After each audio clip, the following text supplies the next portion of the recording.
So Doug has been going, I believe, for almost 19 hours now. Hopefully you can all hear and see me. We're going to check in live with Doug and some special guest runners just now. So I'm firstly going to introduce Mr. R.D. Whitney. How are you, R.D.? Good morning, Dan. How you doing? I'm good. Whereabouts are you? Boca Raton, Florida this morning. Of course you are. It's still dark out here. It's pitch black outside. Is that right? So That's right. Yeah. The sun hasn't come up. So what part are you playing in this, RD? How many of these legs are you running? So I'm going to do 1/24 of what Doug's doing. So okay. Well, that still sounds good. Yeah. So you're just about to start in about 10 minutes. Yeah. Okay, cool. And then I've got Paul Giblin. Hello, Paul. Hi, Dan. How are you? I'm very good, Paul. Whereabouts are you in the world? Are you in the UK? I'm in the UK at the moment. Yeah, so it's still kind of dark here in Scotland. It's not so summery at the moment, but it's all good. And I'm going to introduce the man of the moment, Mr. Doug Emsley. Can you hear me, Doug? All right, we'll carry on. Can you hear me, Doug? Can you hear me? I can hear you. Yay! Can you see me? We can hear and see you. I thought you lost the power of speech for a minute, but you haven't. It's frozen. So we're okay. Can you hear me okay? Let's just give him a second to work out the tech. We can forgive him. Yeah, I can hear you. Can you hear me? Yeah, we can hear you. How are you? How are you? Can you hear? Well, we'll just give him a second. So far, guys, we've raised. I'm all right. I'm like, next one brings up 100K. All right. So listen, Doug, it's obviously very warm as well at the moment. How's that affected your? Again, it's freezing. Sorry? I thought you said he's freezing. Then I realised you said the screen is freezing. I think so. Right. Paul? Yes. Yeah, it's been really, really tricky. I mean, basically, we started off in the heat, and now we're going back into the heat. Okay, a few tech issues. Doug, just to let you know that we're currently up to $28,000, $28,527, which is fantastic. Paul, let me just come to you quickly, because I know ultra marathons are your thing, right? That's what you do. Absolutely, yes. I've run a lot of ultras, so I have an understanding of how Douglas might be feeling at the moment. With he's only got 4 or 5 to do. Yeah, he's got off. Yeah, so because your business is, excuse the pronunciation, Pylon Ultra, is that right? That's right. Yeah. So I actually coach Douglas, so I help him with his training. Amazing. To try and get ready for some of these big events, but it's quite undertaking to run for 24 hours, obviously, and run through the night and keep on going like that. So he's doing a great job. Yeah, absolutely. And so, Paul, it'd be interesting to know, clearly, when Doug and you were training, possibly the weather wasn't as it was. How do you then sort of allow for that when you're on the day? Because it's now 25 degrees in the UK, and he wouldn't have trained in those conditions. It's really challenging. Heat is the one thing in running that you can do some work. You can obviously do some heat training, which will help get your things, but it's just going to slow people down. It just makes things much more difficult. And I've raced some very hot races, some very hot 100 miles, and it impacts everyone effectively. You just have to spend extra time to keep yourself cool and take on more fluids as well. So I'm sure Douglas's team will have that covered and be making him drink plenty. And RD, what's your experience of running these sort of things? Are you a runner? Do you do that regularly? You look fit and healthy. I do run every day, but nowhere near the mileage being discussed here. So I usually do a 5K or 4 to 5 miles a day. Fantastic. So we're going to see if we can get. Oh, Doug is back, so bear with me. Hey, Doug. Hey, can you hear me now? We can absolutely hear you. Where are you, firstly? So we're in Guildford. So it's pretty hot here. It's about 24, 25. And basically next one is 100K up. Amazing. And So we're getting there. So, Doug, I was just speaking to Paul just about the difference of running in the heat, because obviously you weren't training. How have you found it?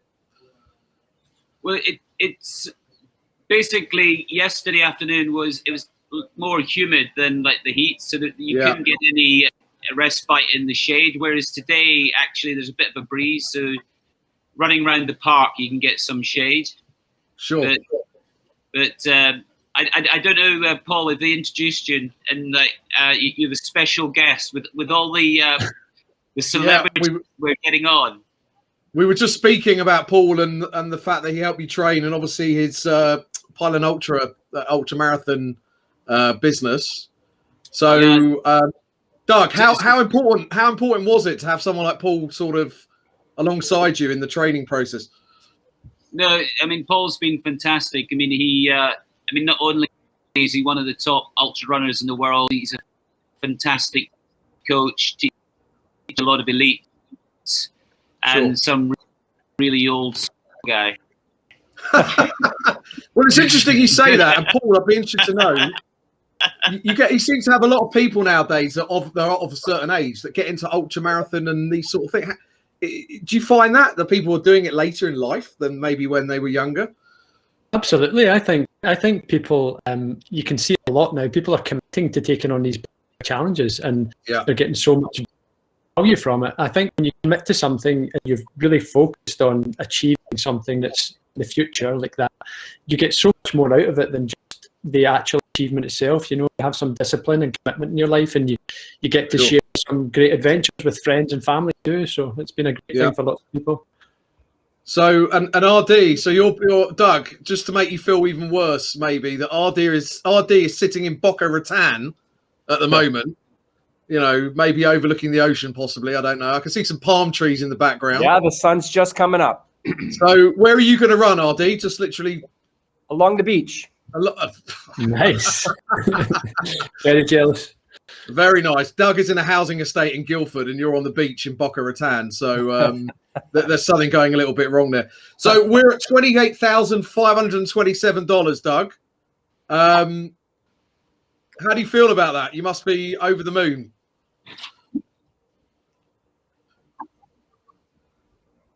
Can we hear Doug?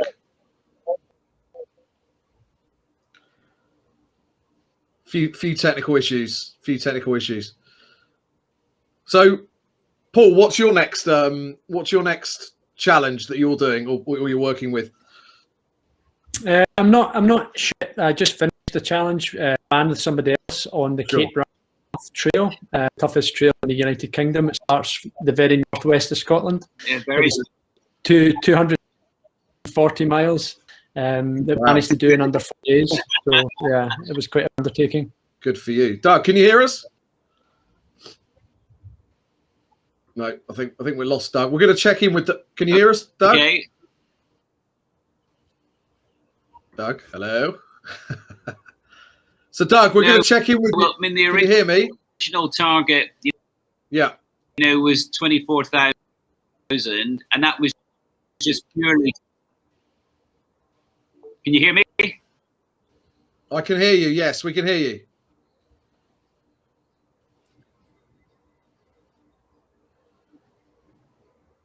Can you hear me? No. We can hear a version of you. But listen, Doug, we're at $28,527. It's a fantastic challenge that Doug's doing, raising money for 3 fantastic initiatives: the Meetings Industry Fund, Eventwell, and the Indian Red Cross Society. And Paul, I guess you'll agree that running and mental health is definitely, obviously, a massive positive benefit, especially in the last year. Oh, you can hear me now, Doug. Sorry, Paul. Yes, okay. I can hear you. Doug, so you were saying, you were talking about the donation total. Yeah. Try again on see if they pick you up. Okay, we're checking with Doug. So yeah, just briefly, Paul, before we go to our first session at 11 UK time. You're going to say in terms of the impacts of running, positive impacts on mental health. Give us an insight into that. Yeah, obviously I work with a lot of athletes and people that are maybe new to the sport sometimes, and the benefits are huge. Just being able to get out and have some thinking time when you're out running 5K a day or every few days, then it's a really important space for people to get some time to sort their minds and be able to go back into difficult work situations. It's been difficult at home with the lockdown and everything for people too. So running has been a great escape for a lot of people. Yeah, and RD, you agree? It's the one thing that you can literally go out and do without any equipment, really, can't you? Just get out there and run. Yeah, no, I think it's really helped with mental health through the pandemic for a lot of people. Absolutely. Listen, guys, thank you so much for joining. RD, good luck on your 5K. Do a bit of videoing, and I'll maybe play it later if you can. Paul, thank you very much for joining, and well done for helping Doug. No worries at all. Thank you. Nice to meet you both. Take care. Bye. Bye. Okay, so that was RD Whitney and Paul Giblin. So, guys, this is the UK. This is the last, 5 hours. So you've got me for 5 hours, which is exciting, isn't it? So we've got some fantastic sessions. My very good friends are coming up in approximately 30 or 40 seconds. But we're going to let them in the studio. But before we do that, actually, so we've got Benchmark Collective coming up. At 12 o'clock, I've got a fantastic panel discussion with Mike Seaman of Raccoon Events. So he's joined by some other event organisers. We've got the Great Blind Bake Off at 1 o'clock, which is going to be madness. So we'll see what's going on there. The good friends over at Assor, Luke Iwanuka, Andrew Harrison, and Mark Clayton are going to be doing that. I don't know how that's going to work.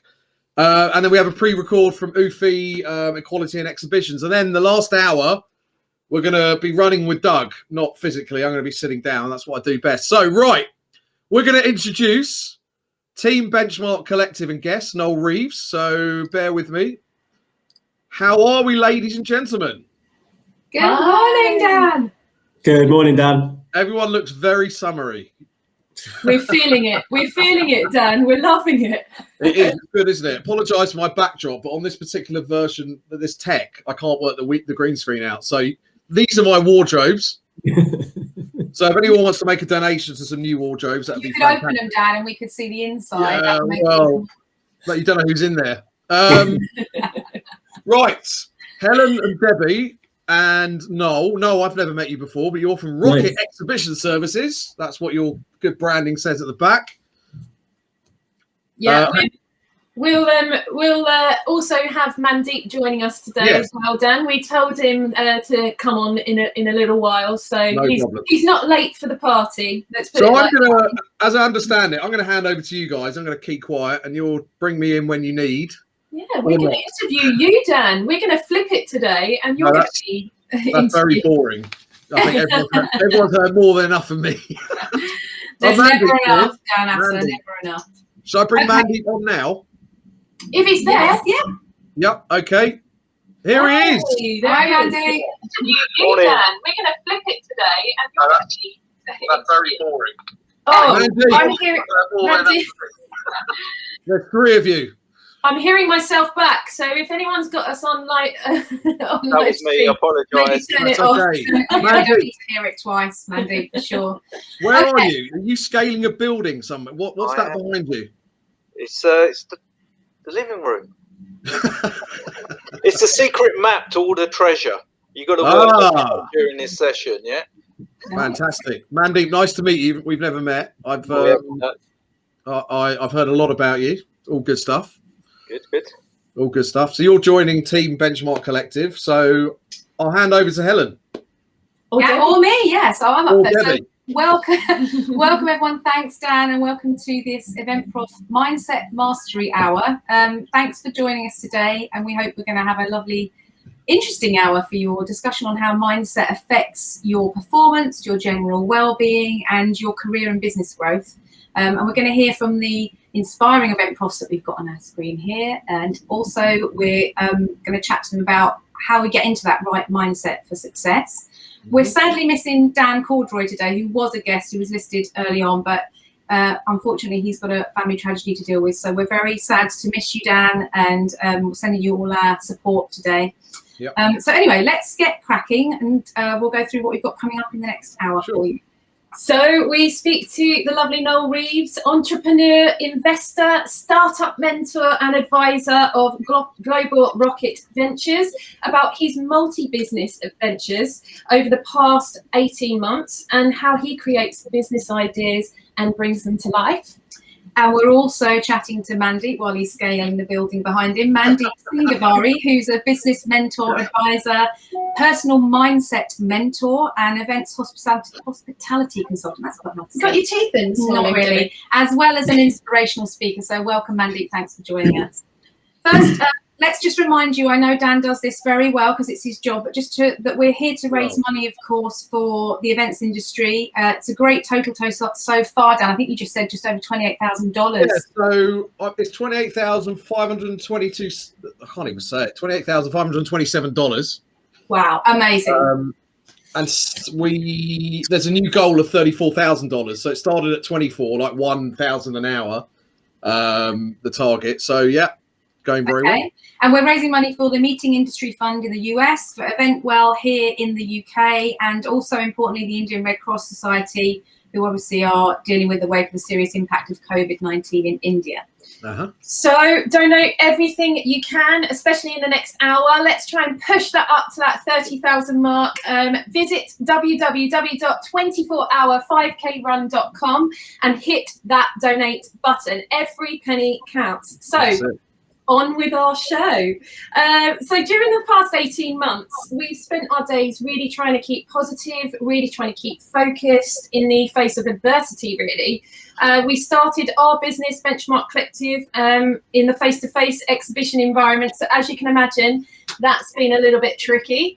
And we've had to stay really positive throughout this and survive this storm, basically. Nothing has taught us more clearly that we need to stay strong, we need to stay resilient. And so we've made it our mission to work on our own mindsets and also help others, other event profs in the industry, and our own freelance community as well, to try and keep positive, stay motivated and tap into the mastery of mindset. So within our busy event industry lives, looking after our well-being notoriously comes second, doesn't it, to the crazy lives that we lead, running around 100 miles an hour, delivering events all over the world. And of course, we've all missed that running around over the last 12 months. Perhaps we've come to appreciate it a bit more, but it's been quite refreshing in a way to reset and to appreciate the simple things in life. And certainly we have found that to be the case over the last year.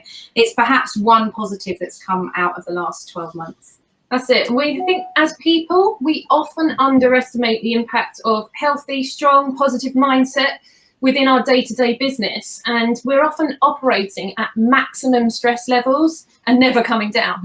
So our mindset directly affects the success of our business. We know that. So over the past year, we've worked hard on that. And we've also worked hard on trying to be a bit of a voice in the industry. And we like to think of ourselves as elite high performers. Even if we're not quite there yet, that's what we're striving for. We're striving to be those professional athlete types. And we like to, we build our business in that way. And that's what we're aiming for. Yeah, so we do, we train our personal mindsets every day, and the small things do really help. Whether it's getting outside in nature, listening to a motivational podcast, or positive affirmations have really helped us actually as well. And just a quiet kind of reset after those 6 Zoom calls that we're all cramming in every day at the moment. We decided to share the benefits of taking stock in our work-life balance in this hour, and together with the input of our lovely group, our panel of event profs here, the high performers that we know, we created back in the springtime a 10-day mindset challenge, which I don't know if you joined us, Dan, but I know we were haranguing you to try and join us on that. The challenge anyway, despite Dan not quite making it because he was too busy building a community, we had over 200 event profs join that challenge.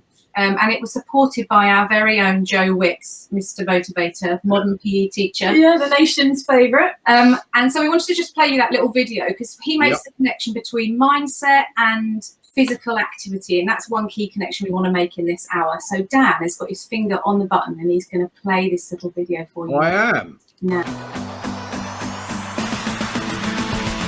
Hello everybody, it's Joe Wicks, the body coach here, and I just want to send you a little message to wish you the best of luck in the 10-day mindset challenge set by Benchmark Collective to get you feeling positive, you know, energized, refocused, and get you through this difficult time, because live events are going to be back, and when they're back, they're going to be back with a bang, and we're going to all be coming down and getting involved. And that's the one thing I miss so much, is live events and music and parties and socialising and all the live workouts I do with people. So stay positive, we're going to get through this time. And actually I'm a massive believer in exercise for our mental health, so use this challenge and use this time to get yourself moving, go for a walk, get some fresh air, start to come up with ideas, be creative, and you know, be positive and optimistic about the future. And I wish you the best of luck. Good luck with your 10-day mindset challenge from the Benchmark Collective, and have a great day. Lots of love to everybody. See ya.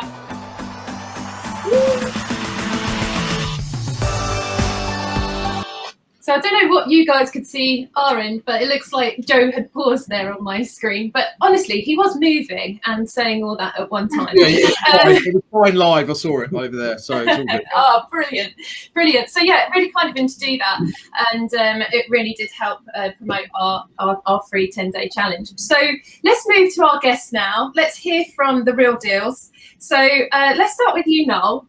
We've chosen to talk to you today because you are really inspiring as an event professional. We follow you on your journey all the time, and I think we all met through LinkedIn and following your posts and open, honest posts. Really appreciate that too.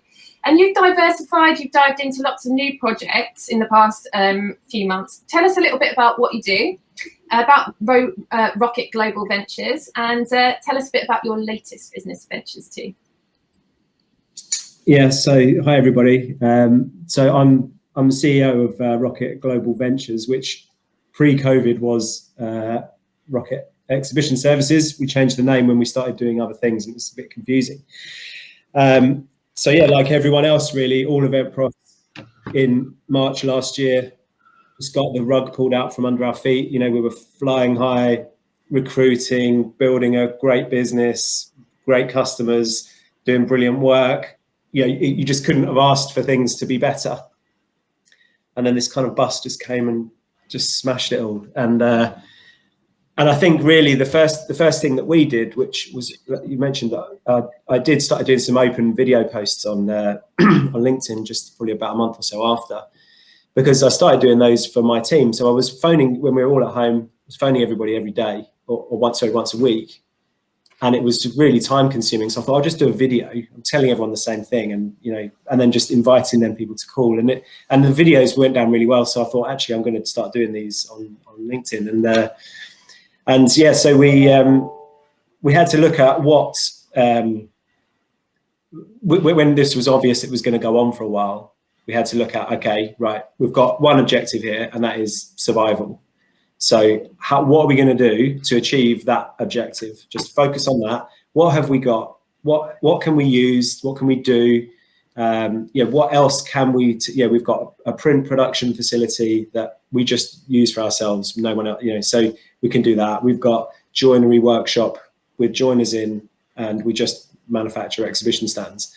We had loads of stuff that we could. I think one of my favourites. Sorry to talk over. I think one of my favourites was the bar concept. Build a bar. Oh, the bars, yeah. Oh, yeah. Yeah, so yeah. I'll put my order in. I mean, we haven't even launched that yet, but we have, because we are doing a few through our sort of workshop business. Yeah, and that's going to be brilliant, and I'm really looking forward to that. We're working on a massive one at the moment, which is going well and nearly completed, and but we just ran out of time to kind of launch that properly, to get going for this summer, before hopefully we all hope that return to events. You know, we're going to be busy, so we're not going to have time to do that this year. But yeah, and you know, just trying to find, you know, like I said, we had to accept the situation that we were in. It was dire. Everyone had to do that, and I was encouraging people to do that as early as possible, is to accept it and then think, what else can you do? And I know that not everyone can do anything, or some people will be able to do more than others. But it was about accepting that situation and then making your decisions based on, you know, what are your objectives? Is it to survive? Is it to thrive? Is it to do something else? Whatever it is, you just have to accept it and then make your decisions. Because once you accept it, you can then start to move on and start to plan. And yeah, that's what we did. And we set up, so we rebranded the business as Global Ventures, which allowed us to then come up with different brands that were completely unassociated, that could just use the infrastructure that we have in place to try and generate an income stream. So what would you say to those people who are afraid to diversify or afraid to try something new alongside what they do already? Yeah. Well, I mean, fear is, you have to overcome fear. That's another massive thing of mindset. I say it to my kids all the time, it's okay to be fearful, but feel that fear and do it anyway. Don't ever let fear stop you from doing something, because what are you fearing? You're fearing of failure, or you're fearing of success? I don't know it's like, I don't know if you've watched that Michael Jordan documentary, about worrying about the shot that you haven't yet taken. It's like, it's madness. Like, why are you worrying about, why are you getting anxious about, you throw basketballs for a living. You shouldn't, and I try and play that out when I play golf. It's like, don't think about the shot that you're going to hook into the bushes, because why you think that? It's almost using that fear, Noel, isn't it? Like a fuel, almost like accepting it, that you've got fear, but actually doing it anyway, as you say. Yeah. I think I think people are in their most growth when they're in a fear state as well, and they've gone through failure. So that's where you learn, you grow the most, when you have gone through something you fail. Let's move on to Mandeep, maybe. Yeah, so Mandeep, you, as we mentioned earlier, are a successful business mentor, advisor, personal mindset mentor, events and hospitality consultant. Gosh, that's a long list. You should have them all up on your wall behind you. As well as you do inspirational speaking. They are up there. You've got to siphon it out yourself. Okay, all right. Can you give our viewers this hour a little bit of background on your journey into the events industry, and what, in your view, it takes to keep a positive mindset when we've gone through the time that we've gone through in the last 12 years and been so severely affected? What's it about for you, keeping that positive mindset? How do you do it? So my journey into events started off in hospitality, hence the hospitality advising, where I set up my own restaurants and bars. And then from that, I fell into doing outside catering, found people wanting marquees. So I shifted into a different variety of different businesses within hospitality, and fell into events without actually realizing I was doing events at the same time, of putting everything together for people. About 10, 15 years ago, I gave it up, and on the business side of things, and just fell into doing events on a part-time basis, hence the different hats that you've mentioned. Yeah. I suppose compared to fellow events organisers here, I was lucky to a certain level that I could put on a different hat. So I put on my mentoring and motivational hat on, and I just reached out during this time to, especially right at the beginning, because there was a lot of confusing information that was coming over with regards to support that may be there or may not be there. And also a kind ear, because as has been mentioned, we're so used to networking, meeting each other and talking with each other. And without realizing in those evenings when we're talking, we de-stress to each other. And then suddenly we're thrown in an environment where we're put into caves to a certain level. Yeah. You'll meet with your family, but it's not that same circle of people. So it was a case of just reaching out. So staying connected, really, for you. Being positive is about staying connected and reaching out to each other. It is, yeah, because that's in our DNA. We love networking and meeting people, and when we can't do that, I think we're lost. We become like a rose in the middle of the desert. Oh. Yeah. That's very poetic.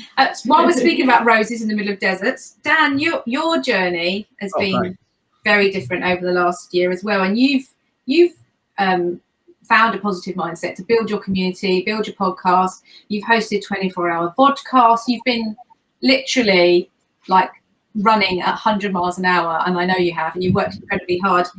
What's it taken to kind of keep going with that? I know we've had a couple of chats over the last sort of 12 months or so. Gin.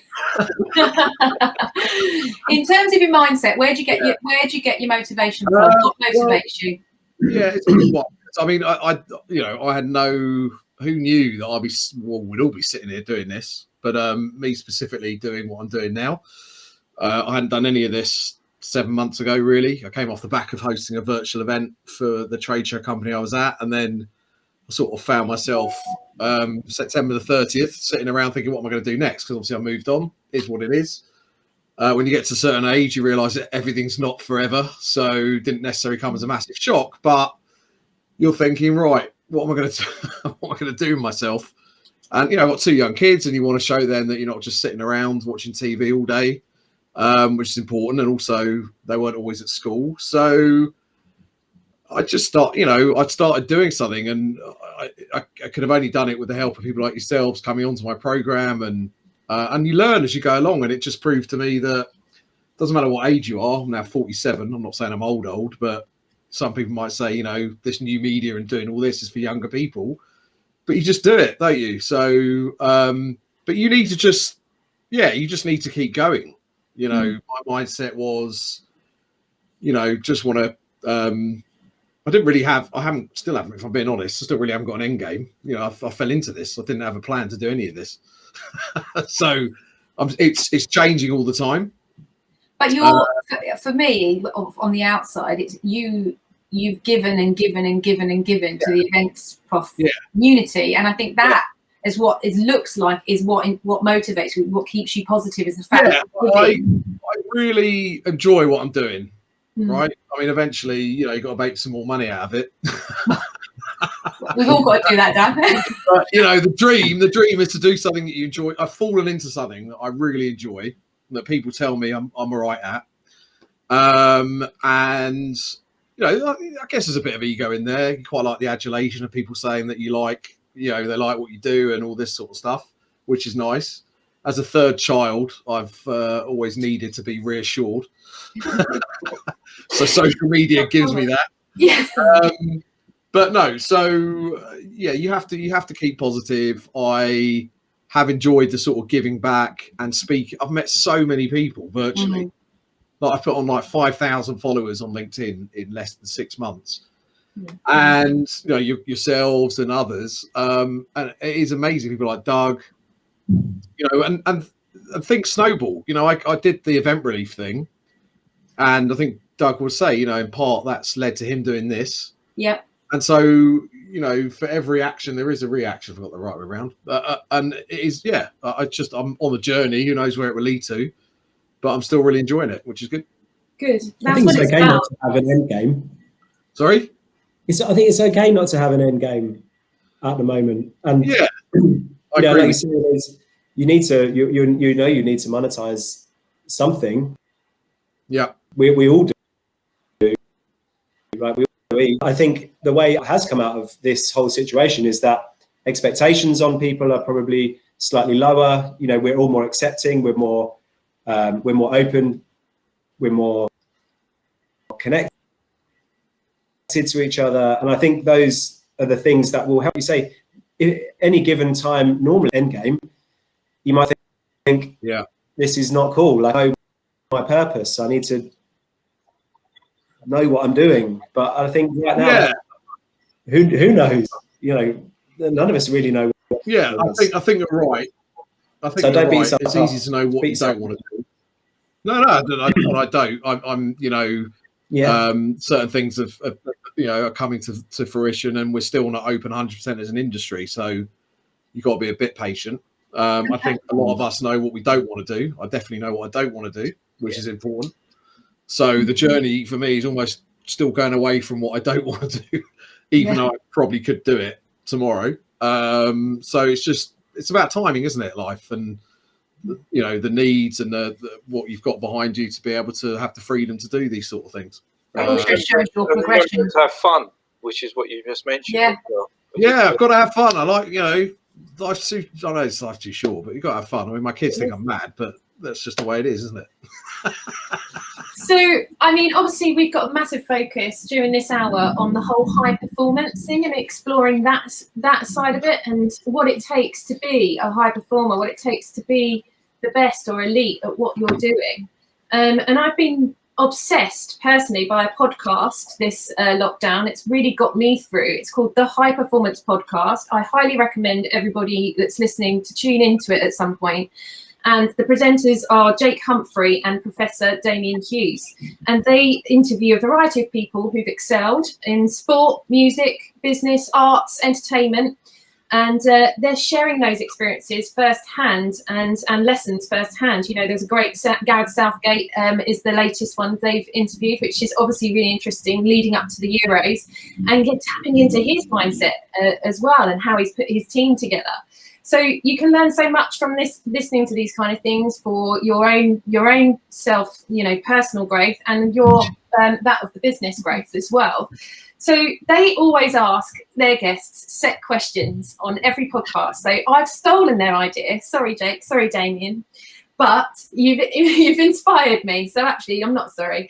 I'm going to put those questions to the panel right now. First of all, I'll start with you, Dan. Your podcast obviously developed so much over the past 6 months, especially, and you've interviewed many high-profile performing, high-performing guests as well, CEOs of companies.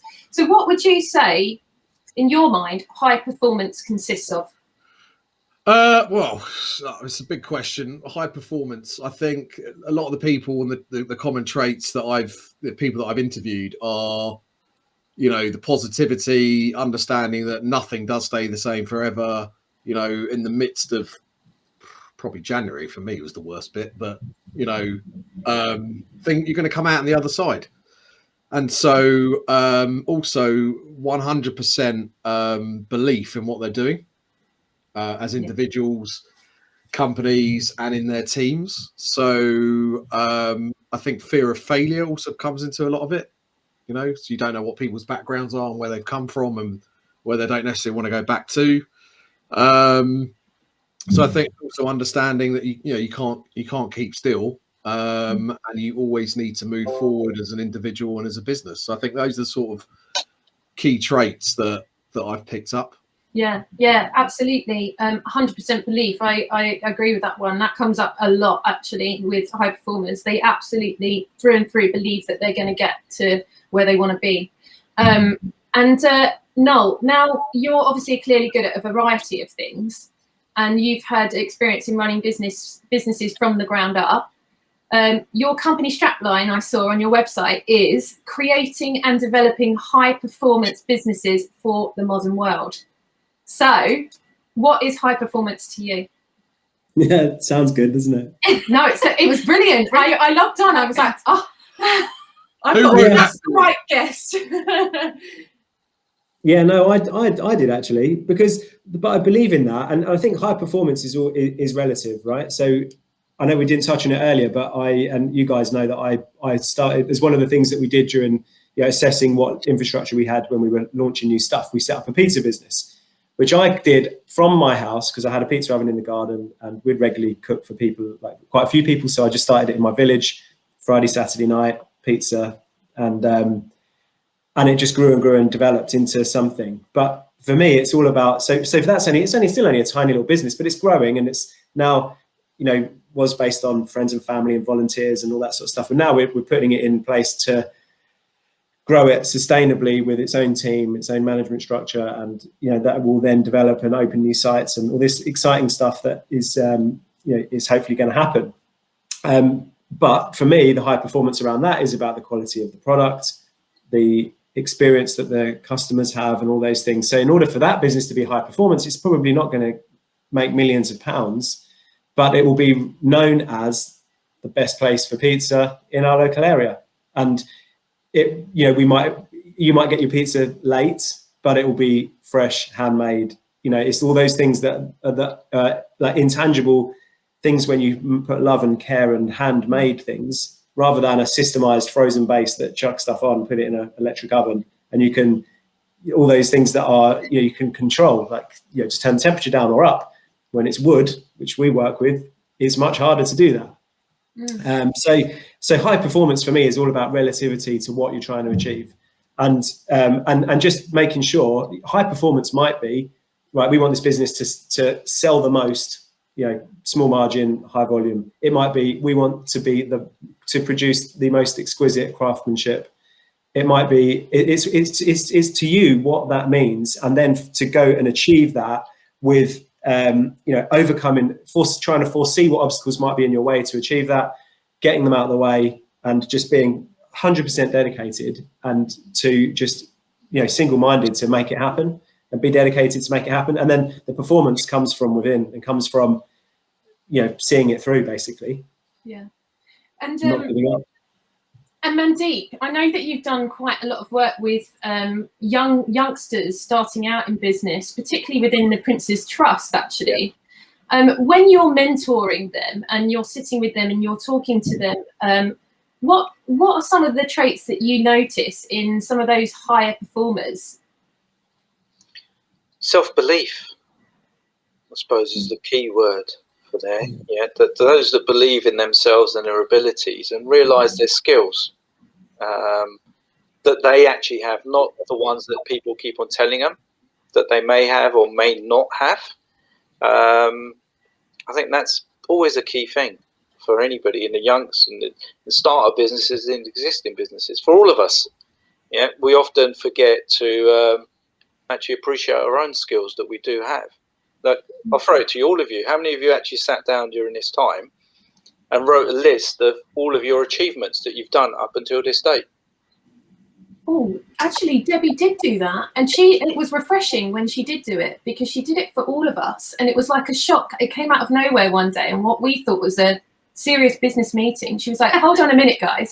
It was a serious. It was. But she was like, "Just hold on a minute before we get into that. Let's just acknowledge like what we've done. I've made a list," and I'd forgotten half of it actually, and it made us all quite emotional to kind of revisit that. Yeah. And to realise that, what we had done was actually blimmin' good. Like, it's a good point though, Mandy, because I think to stop and take stock and think, what have I achieved? And sometimes it feels a little bit, I don't know, egotistical to do it maybe, but actually just sitting down and doing that process, stepping back and looking at it written down is so rewarding and really motivates you to take the next steps and take those risks that Noel and Dan were kind of referring to earlier. Looking at what you've achieved kind of almost helps you to overcome that kind of fear factor of taking, doing something else. I think. And as you said, it gives you that buzz to want to do more, because you know you've already achieved it. You know that in occasions you may have failed, but you've picked yourself up. And that's the biggest factor with failure people are scared of, is actually how to pick themselves up. But once they learn how to pick themselves up, it's like riding a bike. We're always scared of falling off the bike, but once we've fallen off once, we know how to fall off, that we'll pick ourselves up and we're back on there and we're crazy. Yeah, and actually you've learned in that process of falling off, when things don't quite go, as we have all collectively appreciated over the last year or so, when things don't go quite how you'd expected them to, sometimes they are the moments that you really find inspiration to do something. Yeah. And of course, we all have that ahead in the next couple of weeks as well. So, if you're listening to this and you're feeling a bit nervous about what's going to happen over the next few weeks, then, draw strength on the fact that we've come through what we have so far. You've come through what you have so far. And once again, if we have to, we will pick ourselves up again and go again. So I also think that another trait that comes out a lot in high performance is consistency. Mandeep, would you agree with that in terms of people that you've seen doing well in their various aspects of their life, that they've been consistent with it? I suppose at the end of the day, anything that you do, the more you do it, the better you become at it. Yeah. Mm-hmm. And if you stick at, the ones that chop and change, they end up just keep on staying at the same level. Yeah. But you can do, so I would agree with you on that point, that if you stick to something, give it 110%. Yeah. And if you do fail in it, try again, but learn from your failures and just give it another go. Yeah, but then you've also got to know a cut-off point as well, because sometimes it's not meant to be for us. And that's why it's important to have mentors and other people you can turn to who are going to be honest with you and guide you as well, I think. Yeah. We can turn to friends and family. They're the first ones we turn to. And sometimes they will give you advice that that they feel that you want to hear rather than what you should be hearing. So yeah, if you've got an old friend that you can go pre-COVID, go for a drink, and they will tell you the honest truth that, look, do it this way.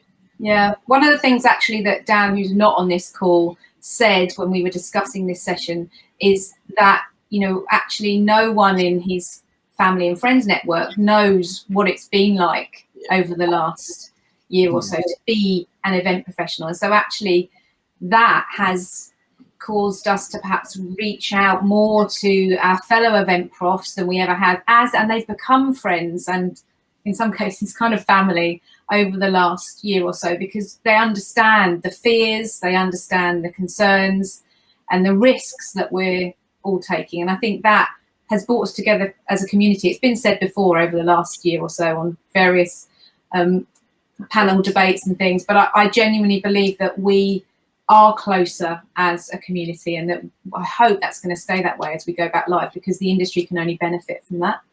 One of the things that you said, Noel, earlier was about that high performance ultimately comes from within. Once, you know, it actually comes from within you. How important do you think your personal mind and body and nourishing that is in terms of impacting on your business? Is it important, and how do you do it? Yeah, it's important.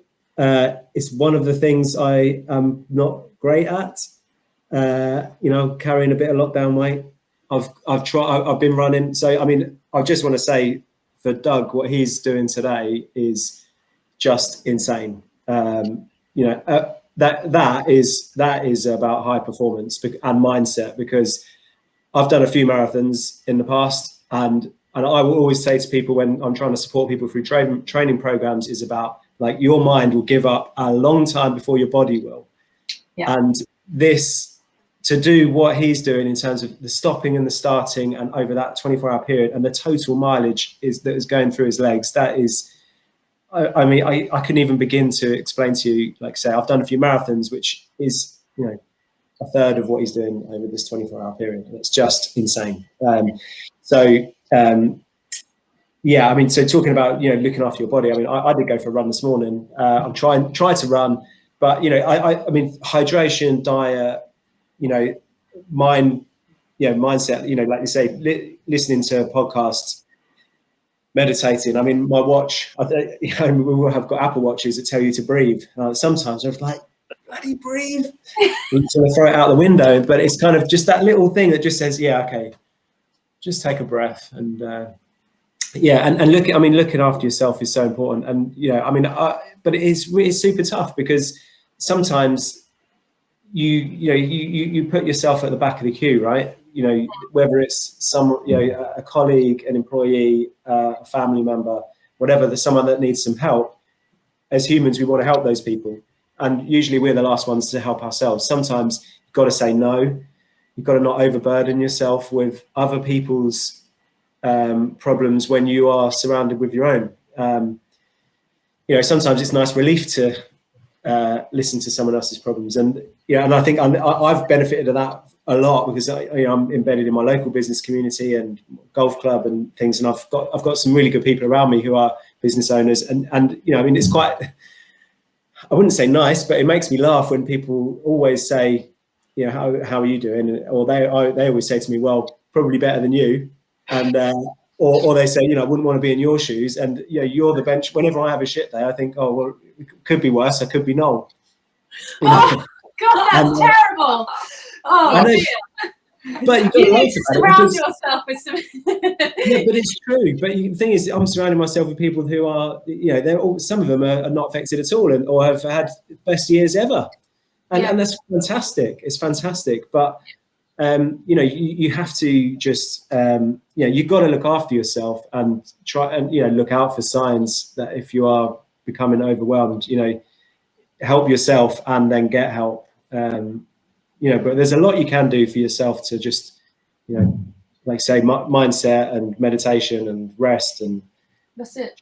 Good nourishment, like you say, you know, drink water. And also for the event prof industry, you know, obviously we're here today to donate to 3 different charities. One of those is Eventwell, and people need to utilise Eventwell to its, you know, capacity, because it really is giving all of us a listening ear.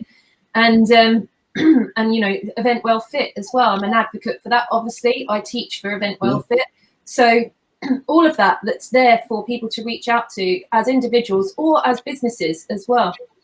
Dan, same sort of question to you, really. I know that you always joke with us about having a G&T in there, and, you know, we're partial to one too, aren't we, Dan? Yes, there's absolutely need it. And you need that time, you need that downtime to relax and walk away from, you know, the stresses and strains of our work. But what else would you say, when are you performing at your sort of best, really? I'm not one of I don't run. I don't do much exercise. I've recently lost about 3/4 of a stone because I piled on quite a bit of weight. So actually, I'm not healthy at all. I'm not healthy at all. It's the absolute honest truth. Doing what I do, sitting in front of the screen all day, is not really conducive to that. But how do you switch off? What do you do in your downtime to like switch off the stress of work? I think that's the challenge, to be honest, with what I do. I'm constantly doing stuff, which is fine because I enjoy it. But obviously, I've got 2 children, 11 and 13, 2 girls. So obviously, try and spend as much time with them. Yeah. And now I've just come back from the football, so I go to football. Oh, that's on. So I was in Portugal last weekend, so that was very nice. You were back just in time. I was actually, yeah. So, but yeah, no, it's important. Obviously, when the weather's better, it's a bit easier, isn't it? So you do try and go for a walk. When you go out, you just walk to the local shop rather than maybe driving. You know, when it was deep, dark winter and everything was shut, you know, definitely harder to push yourself to get out. Yeah, I think the people, you know, this is where social media sometimes is a challenge, because people typically only present the best version of themselves, and possibly an enhanced version, which, dare I say, is not necessarily true. So you see the maps of Strava maps. I've cycled 400 kilometers in a circle, and I've just done 40, you know, all that sort of stuff. And so you start feeling. There's a lot of social media now that can give you the impression that that person's life is, you know, going along swimmingly, and you know, look at them, they're really successful. But actually underneath that, you often do find that, you know, it's the power of social media that confuses that, and it's not actually the true reflection of what's exactly. And so I think that's important, not to get sucked in by. Yeah, I think, you know, all these tools have allowed people also to, you know, show off, but, you know, I've just done this and I've done that and I've run up the stairs and all this sort of stuff. So, but yeah, health is definitely an area that I need to work on. Yeah, we've all got them. You know, so. I think I feel like I was probably you years ago when they're trying to just working really hard, youngish kids, just, you know, focused. For me, what's happened in the last year or so is that kind of fitness element has become a non-negotiable thing. I kind of always knew that I'd like to be a bit fitter, because I kind of heard that you felt better if you were a bit fitter. But it was never any time because I was too busy. I was running around doing shows back to back. But now I fit it in. So running, doing exercise, and it does make you feel better. And it's that kind of not getting sucked into, I've got to be running, you know, 10K or doing, although it is epically amazing what Doug is doing, and that's why we're all here today to support him. You don't have to do a Doug, you know, actually walking to the shop rather than running, rather than like getting in the car and driving around the corner is a step in the right direction. And it's taking those little steps and they build up. I think same question to Mandeep. Is there anything you do specifically within your lifestyle to sort of nourish body and mind? And how does that impact then on your sort of working life when you do that well? I'm a very lazy person as well. Yeah, so the gym is as well. The gym is a rude word for me sometimes. I just switch off. How do I switch off? I use nature around me, you know. Supposed to do the bad thing, you pour a beer, sit in the garden, watch the clouds. It really is as simple as that. It was part of our mindset challenge was to to make people aware that it isn't hard. You don't have to be, running a marathon. You just have to do something that makes you feel relaxed and good for 5-10 minutes a day to see the benefits. Even playing with if you've got kids, taking that time out and just going and enjoying the kids, having a dinner, having a family meal together when you didn't have that time before because you was always out and about, but just switching off that's easy enough as well. That's it. So can I tell you one thing that I did yesterday? I was please. Go on now. Day. And yesterday I wanted to sit down with my son. He's got some tests today, and I thought I just need to walk the dog. And I just walked in. There's a little church in our village, and I'll just go there and walk through the graveyard because it's always so peaceful. And you also get a bit of perspective, and you see, freshly disturbed graves where someone's been buried, and you just think, okay, this gives you a bit of perspective as to say, what would those guys do to be in my situation right now, and I actually, not that I have an obsession with going to graveyards, but it really hit me actually how peaceful they are and relaxing, and also it does give you that perspective, and they're interesting. You can read, you can find the oldest ones that are in there, and but I think it just gives you that perspective as well to realize we all have troubles, but with some troubles are bigger than others. Yeah, that's it. That's right. So in other words, you don't bury your troubles then. Yeah. Well, no, there's not big enough. There's not enough plots left, I don't think. I mean, hopefully they're not saying we're better off than Noel. Just to let you know, ladies, we've got Doug's coming back on in about 6 minutes. Right. Well, we're going to hear from the man himself. Yeah. We interviewed Doug, and we got Doug to answer these questions. We haven't got quite to our third question with you guys. We'll quick fire after we've watched Doug's video on what your view is. I'll ask you the question. But first of all then, Dan, should we go to Doug's video? We interviewed him in that same way, high performance. Be great to hear from the horse's mouth how he views it. So yeah, I did a quick interview with him, and we'll play it now.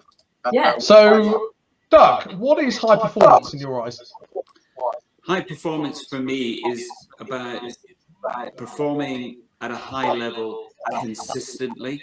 If you look at top performing athletes, the one thing that comes through in their success is consistency rather than peaks and troughs, and also continuing to look for constant improvement.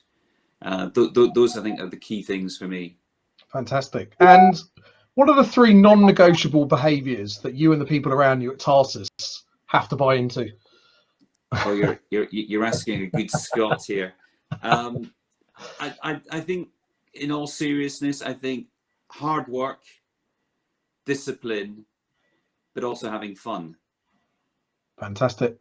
And what advice would you give? You haven't got to go that far back. A teenage Douglas just starting out on his career.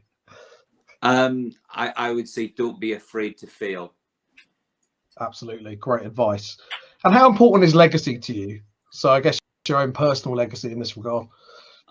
I think legacy is important. I mean, especially at Tarsus, I think, for the team, I think it's really important because, the team at Tarsus punch above their weight. And I think that's a really important legacy to have. Fantastic. And finally, what's your one golden rule to live a high performance life? Oh, the golden rule is you will get knocked down, but always get back up. There's a song in that. Exactly. And it's already been recorded. Thank you so much. Okay. So that was Doug there, and I think what I like to focus on is that he said it's important to have fun in what you do. So that's one of his non-negotiables. Have we lost Noel, or are we? Don't know where's Noel. He seems to have dropped off the feed.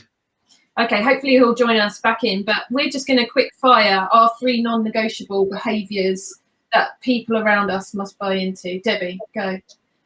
Oh, Authenticity, I think, is a big one for us. We find that to be the case with our clients and our freelancers. Versatility, I suppose, that being flexible, being willing to consider new things. And kindness is a big one for us, both on a business level, so being really transparent, being considerate of the other person's point of view, and also on a people level when we're looking for our freelance network that work with us and support what we do. It's just about that kind approach to dealing with people, because that brings in listening and all those aspects. That's it. Mandeep, 3 non-negotiables. Hit us with them fast. As in mine, or what I expect from others. Okay. Connection. So if you are going to be connected, you keep in touch with people. Honesty and being positive as much as you can. Just share a smile whenever you can with everybody else as well. Add that little bit of happiness into somebody's life whenever you can. Yeah. Love those. And Dan, your 3 non-negotiable behaviours.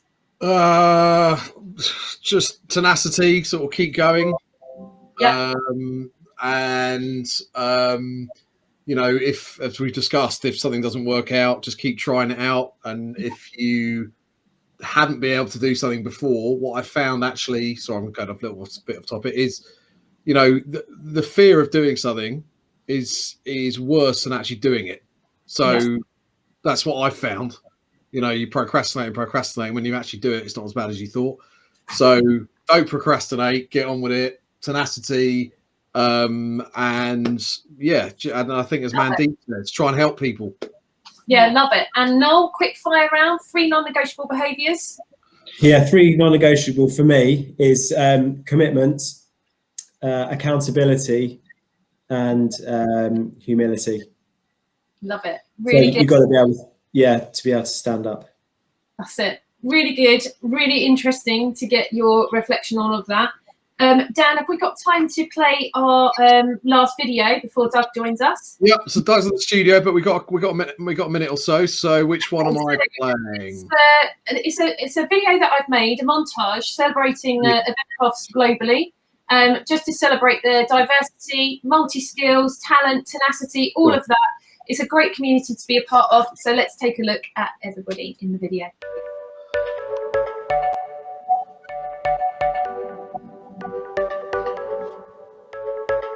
You're a rebel, getting into trouble. You're kind of like a fire, like a fire, like a fire. Unpredictable, so original. You are never backing down, backing down, backing down. That's what I like about you. So dangerous, I get this rush when I'm with you. I go all in to lose or win. Buildings up to knock 'em down. It's the way we keep our high, moving like a hurricane. There will come a time for when we can wash away our sins, settle down, but until then, we're like a hurricane.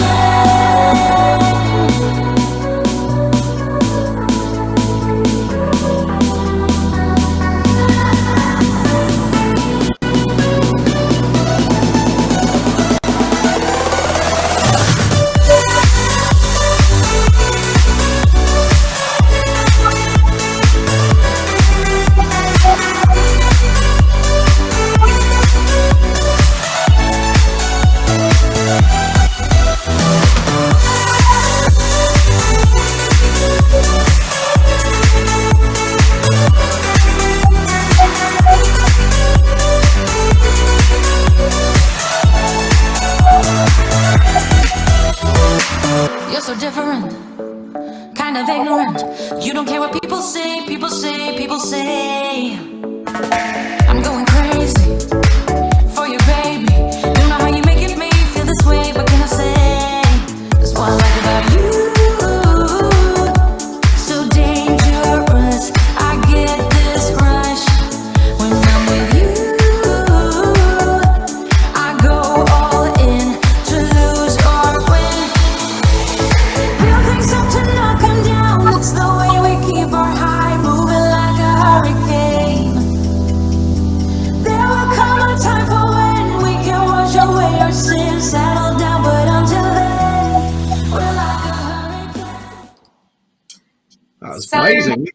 done.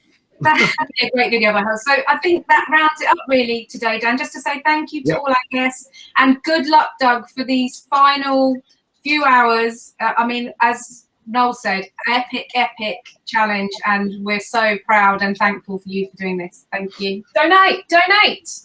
Thank you, Team Benchmark and Noel and Mandeep. Enjoy the rest of your day. Thank you for joining. Thanks, guys. Welcome. Bye-bye. Bye.